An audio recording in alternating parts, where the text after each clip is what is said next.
आपण पाहत आहात जनता न्यूज एक्सप्रेस। संविधान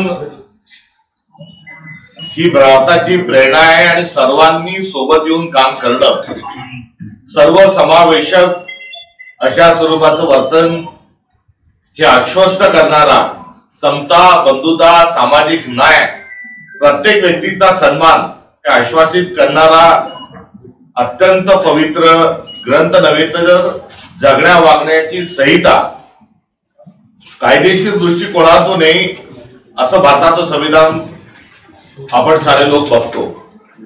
संविधान निर्माण ही एक फार अत्यंत पवित्र आणि ऐतिहासिक अशा स्वरूपाची एक घटना नव्हे तर एक क्रांती आहे। पण संविधान जन्माला येत असताना एक जुना विचार जो आहे, जो स्पृश्य अस्पृश्यतेवर आधारित होता, जो समता नाकारणारा होता, जो बंधुता नाकारणारा होता, जो शिक्षणाचा अधिकार आणि हक्क नाकारणारा जो बुरसट विचार होता, ज्या जातीवादी विचाराला बाजूला सारून ज्यावर 5000 वर्ष ही व्यवस्था चालली, त्याला नाकारत असताना संविधानाची निर्मिती झाली। आज भारतीय जनता पक्ष ज्या मुशीतून तयार झाली आहे, ज्या राष्ट्रीय स्वयंसेवक संघाचे तत्कालीन सरसंघचालक गोळवळकर गुरुजींनी डॉक्टर बाबासाहेब आंबेडकरांना पत्र लिहित असताना भारताचे संविधान हे मनुस्मृतीवर आधारित लिहावे अशी सूचना त्यावेळेस त्यांनी केली होती। आणि ती सूचना म्हणजे काय तर स्त्री पुरुष समानता नाकारल्या जाणे, ती त्या संदर्भातील शिफारस म्हणजे काय तर स्पृश्य अस्पृश्यता त्या ठिकाणी असते, संसाधनावर, शिक्षणावर काही विशिष्टांचीच मक्तेदारी असते, हा त्या मागचा मतीत अर्थ होता। आणि जेव्हा भारताचं संविधान समतावादी, बंधुत्ववादी, सामाजिक न्यायाच्या आधारावर निर्माण झालं, सगळ्यांना शिक्षणाचा अधिकार दिला, सगळ्यांना जगण्याचा अधिकार दिला, संपत्तीवर सगळ्यांचा अधिकार जो आहे तो अधोरेखित केला, असं झाल्यानंतर राष्ट्रीय स्वयंसेवक संघाच्या गोळवळकरजींनी बंच ऑफ थॉट नावाचं एक पुस्तक लिहिलं। आणि एकीकडे भारताच्या संविधानाचा उदय झाला, तर दुसरीकडे भारताचं संविधान नाकारत असताना बंच ऑफ थॉट नुसारच या देशाचा कारभार असला पाहिजे, हा हट्ट, हा सुतोवाच हा तात्कालीन परिस्थितीमध्ये झाला। आणि यामध्ये हम भारत के लोक हा संविधानाचा विचार आहे, तर आम्ही विशिष्ट लोक हा बंच ऑफ थॉटचा विचार आहे। आणि हा संघर्ष जो आहे, हा संघर्ष आज रोजी सुरू आहे। आणि हम भारत के लोक म्हणत असताना आम्ही संविधान बचाव यात्रा किंवा संविधान यात्रा हा जेव्हा विषय आम्ही सांगतो, तर त्यामध्ये सत्याग्रह लपलेला आहे। ते कोणतं सत्य आहे तर ते भारताचं ते चिरंतन जे सत्य आहे, जे सनातन जे सत्य आहे आणि संविधानाचं जे सत्य आहे, सर्व धर्म समभावाचं जे सत्य आहे, हे सर्व सत्य हे संविधानाच्या माध्यमातून हे प्रगट होतं। आणि या संविधानाचा बचाव आम्ही जेव्हा म्हणतो तेव्हा हा संविधानाचा सत्याग्रह आहे।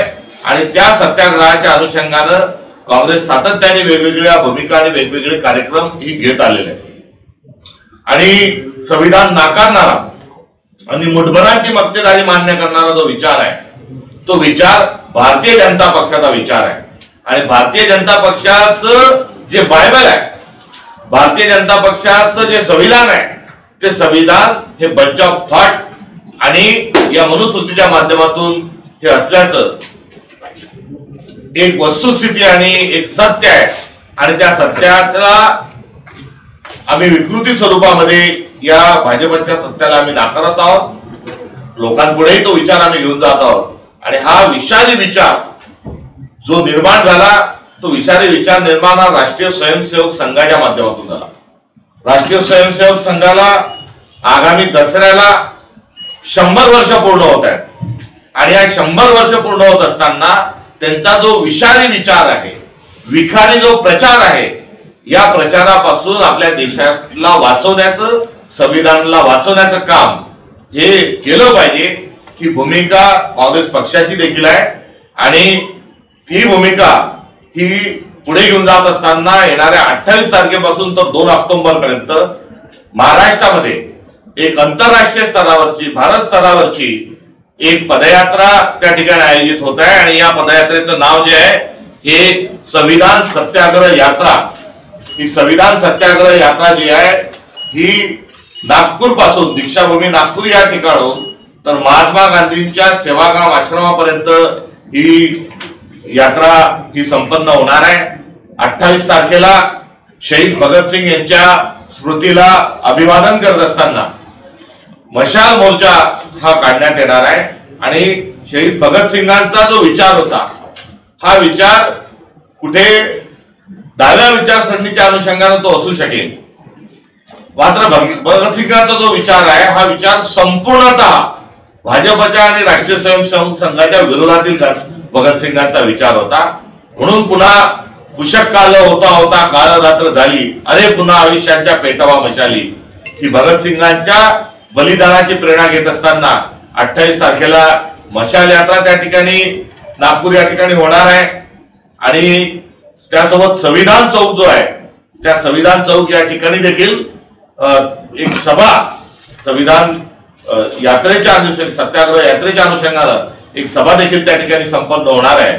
आणि 29 तारखेपासून दीक्षाभूमी डॉक्टर बाबासाहेब आंबेडकरांनी ज्या ठिकाणी दीक्षा घेत असताना त्यांनी हा भुसटलेला विचार मनुवादाचा विचार बाजूला ठेवला आणि त्या ठिकाणी धम्म हातात घेतला.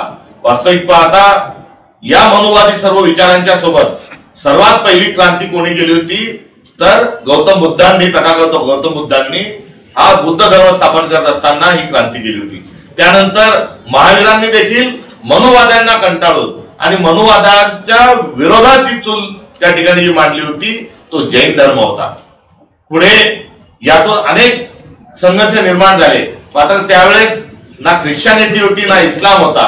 मात्र हे दोन महात्म्यांनी वेगळा धर्म का काढला तर मनुस्मृतीच्या विचारांना नाकारत असताना हे दोन धर्म स्थापन झाले. त्यातला सर्वात पहिली क्रांती ही बुद्ध धर्माची क्रांती आहे मनुवाद्यांच्या विरोधातील असं म्हटल्यास चुकीचं ठरणार नाही. पुढे वारकरी संप्रदाय त्यातूनच निर्माण झाला, त्या संघर्षातून झाला. वारकरी संप्रदाय हा काही कोणत्या ख्रिश्चन आणि मुस्लिम या विचारधारेच्या विरोधात अजिबात नव्हता किंवा या कोणत्याच आध्यात्मिक परंपरा एकमेकांच्या विरोधात नव्हत्या. मात्र जो अस्पृश्यतेला कंटाळून बहुजन समाजातून वारकरी संप्रदायाची क्रांती झाली आणि पहिल्यांदा बहुजन समाजातील वेगवेगळ्या समाजातील संत चोखामेळा हा तत्कालीन तथाकथित अस्पृश्य समाजातले संत चोखामेळा असतील, तुकाराम महाराज हे बहुजन समाजातले असतील, सवता माळी हे माळी समाजातली असतील, नरेंद्र सोनार हे सोनार समाजातली असतील, नाभिक समाजातले असे वेगवेगळ्या अनेक समाजातली जी संत आहेत ही वारकरी संप्रदायाने त्या ठिकाणी ही समाजाला दिली आहे आणि ती पण क्रांती त्याच अनुषंगाने होती. गाडगे महाराज तुकडोजी महाराजांचा विचार त्याच अनुषंगाने होता आणि महात्मा गांधींनी जो विचार जो दिला तो विचार देखील हा मनुस्मृतीच्या विरोधातील विचार होता. त्यामुळे काँग्रेसचं एकंदरीत संपूर्ण जे धोरण आहे हे संविधानवादी आहे आणि मनुवाद्यांच्या विरोधातील हा एक संघर्ष आहे आणि त्या सगळ्या संघर्षाची आठवण RSS ला 100 वर्ष होत असताना ही समाजाला करून द्यायची आहे. आणि संविधानाचा सर्वात मोठा शत्रू कोण तर भारतीय जनता पार्टी हा त्याचा शत्रू आहे. आणि यावेळेस नियतीने असा खेळ रचलाय की ज्या वर्षी राष्ट्रीय स्वयंसेवक संघाला 100 वर्ष पूर्ण होत आहे त्याच वर्षी 2 ऑक्टोबर आलेली आहे आणि 2 ऑक्टोबर कोणाचा जन्मच आहे तर महात्मा गांधी यांची जयंती ही 2 ऑक्टोबर आहे. त्यामुळे नियतीला आणि काळाने जे संकेत दिले त्या संकेताला अनुसरून आपलं सर्वांचा आचार विचार व्यवहार आणि उच्चार असला पाहिजे ही भूमिका काँग्रेस पक्षाची आहे. आणि यामध्ये जे ज्येष्ठ संविधानवादी जे नेते आहेत योगायोग आणि महात्मा गांधींचे वारसदार जे आहेत ते तुषारभाई गांधी हे या सर्व प्रक्रियेमध्ये त्यांनी आपली सामाजिक उत्तरदायित्वाची भूमिका ही पूर्ण करत असताना त्यांनी या सदर संविधान सत्याग्रह यात्रेचा हा कॉल दिलेला आहे आणि या कॉलला त्यांच्या या असणाऱ्या भूमिकेला काँग्रेसने तिला आत्मसात केलेली आहे आणि काँग्रेसने ती आता अंगीकारलेली आहे. तुषारभाई हे आमच्यापासून या विषयाच्या या यात्रेच्या अनुषंगाने वेगळे नाहीत आणि त्यांच्यासाठी आम्ही या यात्रेच्या अनुषंगाने वेगळे नाहीत. त्यामुळे या आयोजनामध्ये या नियोजनामध्ये काँग्रेस पार्टीचा सक्रिय स्वरूपाचा सहभाग आहे. काँग्रेस पार्टीचे सगळे कार्यकर्ते या पदयात्रेमध्ये सहभागी होणार आहे आणि ही आमची देखील एक यात्रा असल्यामुळे त्यांच्या भूमिकेला अत्यंत सकारात्मक, नुसतं सकारात्मकच नव्हे तर संपूर्णतः हा पाठिंबा आमचा हा राहणार आहे. आतून बाहेरून सर्व दृष्टिकोनातून वैचारिक ही भूमिका आम्ही देखील उचलून घेत आहोत. त्यामुळे काँग्रेस पक्ष हा यातला एक महत्वपूर्ण नव्हे तर मूलभूत स्वरूपाचा एक आम्ही त्यातले एक आयोजक आहोत आणि त्या अर्थानं या सगळ्या यात्रेमध्ये सर्वांनी सहभागी व्हावं हे निमंत्रण आपल्या माध्यमातून आज आम्ही देत आहोत आणि ही घोषणा, महत्वपूर्ण घोषणा ही आम्ही करत आहोत. आणि आज 2 ऑक्टोबरला येणाऱ्या 2 ऑक्टोबरला आम्ही गांधीजींना त्यापुढे नतमस्तक होत आहोत. नागपूर हे कोणाचं मुख्यालय वेगळ्याने सांगण्याची आवश्यकता नाही. त्यामुळे रेशीमबाग वाल्यांनाही आम्ही सांगतो की तुम्हाला 100 वर्ष होतात, मात्र संविधान अंगीकारा, आपण बंच ऑफ थॉट बाजूला सारा, हा इशाराही त्यांना सस्नेह गांधीगिरी पद्धतीनं हा संदेश आम्ही त्यांना देत आहोत. आणि 100 वर्ष संघाला झाल्यानंतर जर 2 ऑक्टोबर त्याच दिवशी जर येत आहे तर याचा अर्थही असा आहे की आता संघाने देखील नथुराम सोडून गांधींना कुठेतरी पकडावं. त्यामुळे हा देश जो आहे हा देश गांधीचा देश आहे आणि या गांधीच्या देशात 2 ऑक्टोबरला आपण आता राष्ट्रीय स्वयंसेवक संघ 100 वर्षानंतर आपला विखारी आणि विषारी प्रचार आपण बंद करावा, किंबहुना आपण तो संपवून टाकावा. एक तर राष्ट्रीय स्वयंसेवक संघ बरखास्त करा किंवा गांधींना पूर्णतः आपण आत्मसात करा आणि भारताचं संविधान जे आहे हे सर्वोच्च ठिकाणी राष्ट्रीय स्वयंसेवक संघानं ठेवावं ही आमची काँग्रेस पक्षाची मागणी आहे. राष्ट्रीय स्वयंसेवक संघामध्ये अगदी अलीकडच्या काळापर्यंत भारताचा पवित्र तिरंगा हा फडकत नव्हता. अलीकडे ते जनाची नाही तर मनाची म्हणून म्हणा का अजून काही कारणामुळे फडकवायला लागलेले आहेत. मात्र आपल्या राष्ट्रीय स्वयंसेवक संघाच्या मुख्यालयात संविधानाला स्थान नाही. या निमित्तानं आम्ही आपल्याला आपल्या 100 वर्ष पूर्ण होत असताना बंच ऑफ थॉट बाजूला सारा आणि भारताचं संविधान आपण स्वीकारा म्हणून काँग्रेस ही 2 ऑक्टोबर रोजी सविनय सप्रेम भेट भारताचं संविधान हे राष्ट्रीय स्वयंसेवक संघाला देणार आहे. आणि आपण आता तिरंगा फडकवण्याची उपरती आपल्याला जशी आलेली आहे त्याकरिता शुभेच्छा. आता संविधान जे आहे हे सर्वोपरी मानून आपण आपला कारभार चालवावा, अन्यथा आपण आपलं जे संघटन ते बरखास्त करावं ही सविनय आणि प्रेमपूर्वक ही राष्ट्रीय स्वयंसेवक संघाला कधी देखील आमची मागणी राहणार आहे. तर एकंदरीत हा अशा स्वरूपाचा एक कार्यक्रम जो ऐतिहासिक स्वरूपामध्ये संपन्न होणार आहे त्याची घोषणा आज आमच्या पक्षाच्या नेतृत्वाच्या समोर मी आपल्या सगळ्यांच्या साक्षीनं या ठिकाणी करत आहे. तर संविधानाचा विचार हा समतेचा विचार आहे, बंधुताचा विचार आहे. आता विश्वात्मकी देऊ हा जो विचार आहे तो विचार त्यामध्ये दडलेला आहे. दुरितांचे तिमिर जाओ विश्वस्व धर्म सूर्य पाव, जो जे वांचिल तो ते लावो प्राणी करत, हा सामाजिक न्यायाची भूमिका देखील त्यामध्ये आहे. शिवशाहू फुले आंबेडकरांचा विचार त्यामध्ये आहे, त्यामध्ये भोजनाच्या हिताचा विचार त्यामध्ये आहे. आणि हा सर्व संविधानातला जो विचार आहे सर्व समावेशक स्वरूपाचा, या विचाराच्या अनुषंगानं चालण्याची आवश्यकता आहे. राष्ट्रीय स्वयंसेवक संघ या विचारांना तिरांजली देणारा आणि नथुराम गोडसेला मांडणारा, छत्रपती शिवाजी महाराजांचा मान सन्मान न सांभाळणारा विचार जो आहे हा संघाचा विचार आहे. तोडाफोडा आणि राज्य करा हा संघाचा विचार आहे. त्यामुळे हा सर्व विचारांना त्यांनी 100व्या वर्षी का असेना आता तिरांजली द्यावी आणि भारताचं संविधान स्वीकारावं, हा सप्रेम भेटच्या मागचा आमचा सप्रेम हेतू आहे. त्यामुळे काल राजुरा मतदारसंघाच्या मतचोरीच्या अनुषंगाने राहुल गांधींनी आपल्या पत्रकार परिषदेमध्ये थेट स्वरूपामध्ये त्या ठिकाणी पुरावे दिलेले आहेत आणि मतचोरी झालेलीच आहे.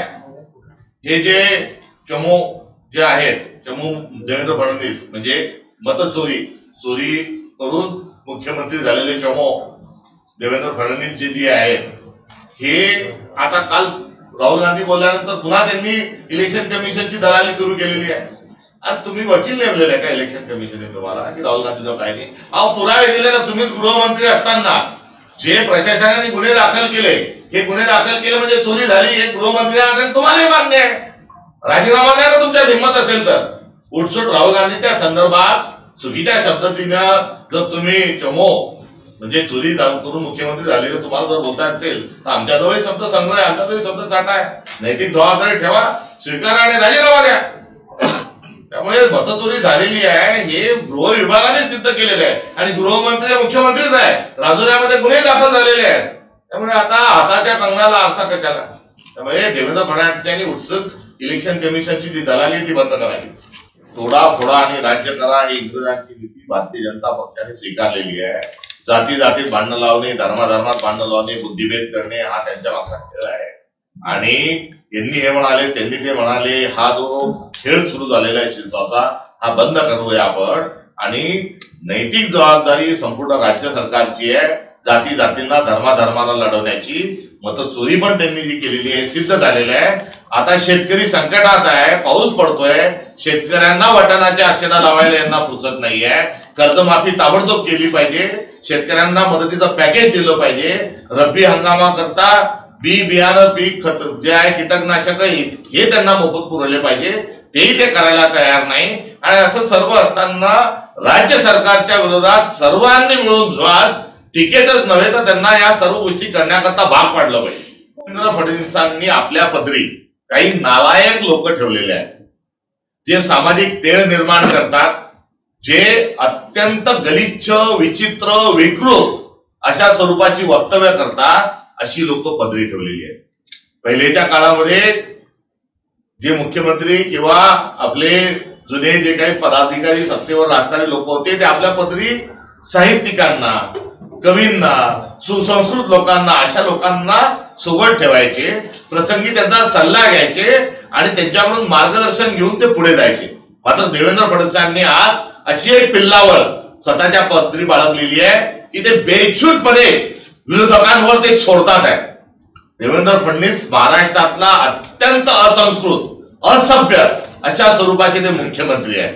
एकीकडे त्यांच्याएवढा लाचार मुख्यमंत्री झाला नाही कारण त्यांना जी लाचारी स्वीकारावी लागते ती सर्वश्रुत आहे. तर दुसरीकडे अत्यंत विचित्र आणि विकृत आणि असंस्कृतिक असभ्य अधर्मी मुख्यमंत्री म्हणून देवेंद्र फडणवीस यांची नोंद व्हावी.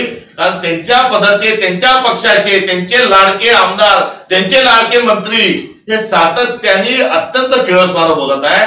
आणि बेशरमपणाचा कस म्हणजे देवेंद्र फडणवीस कुठेही या गुन्हा थांबवण्यामध्ये अद्यापपर्यंत त्यांनी सूचना केलेल्या नाही आणि अद्यापपर्यंत अशा बेताल लोकांना कोणतेही व्यसन त्यांनी घातलेली नाही.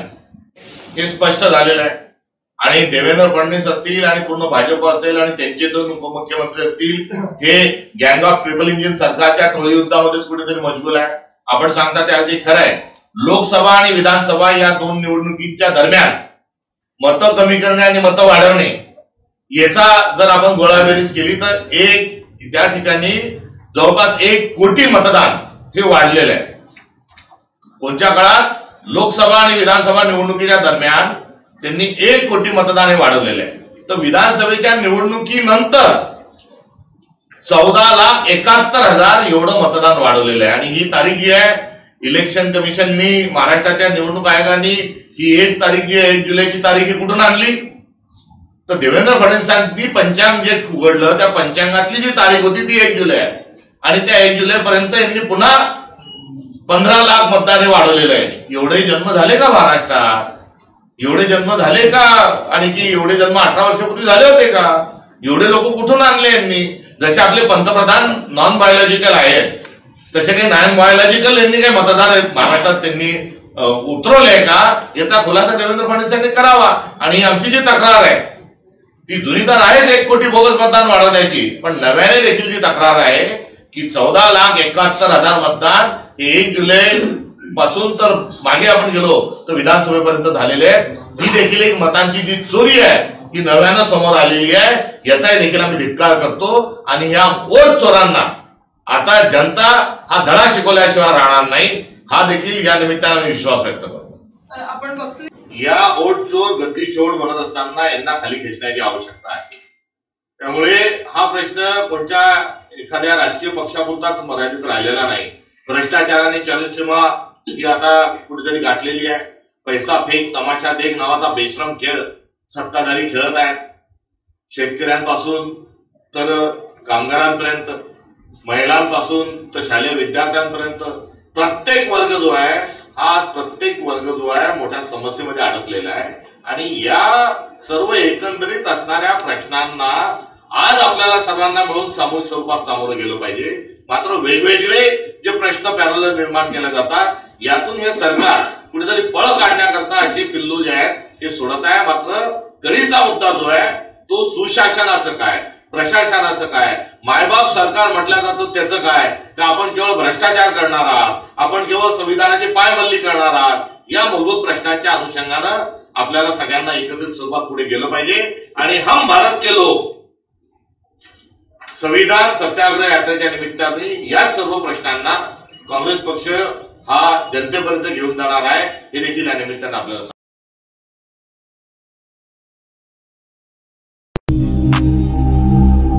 अचूक बातम्या, निपक्षपाती विचार, अन्यायाविरुद्ध वाचा फोडणारे परखड विचारांचे सार्वभौम दैनिक प्रजासत्ताक जनता.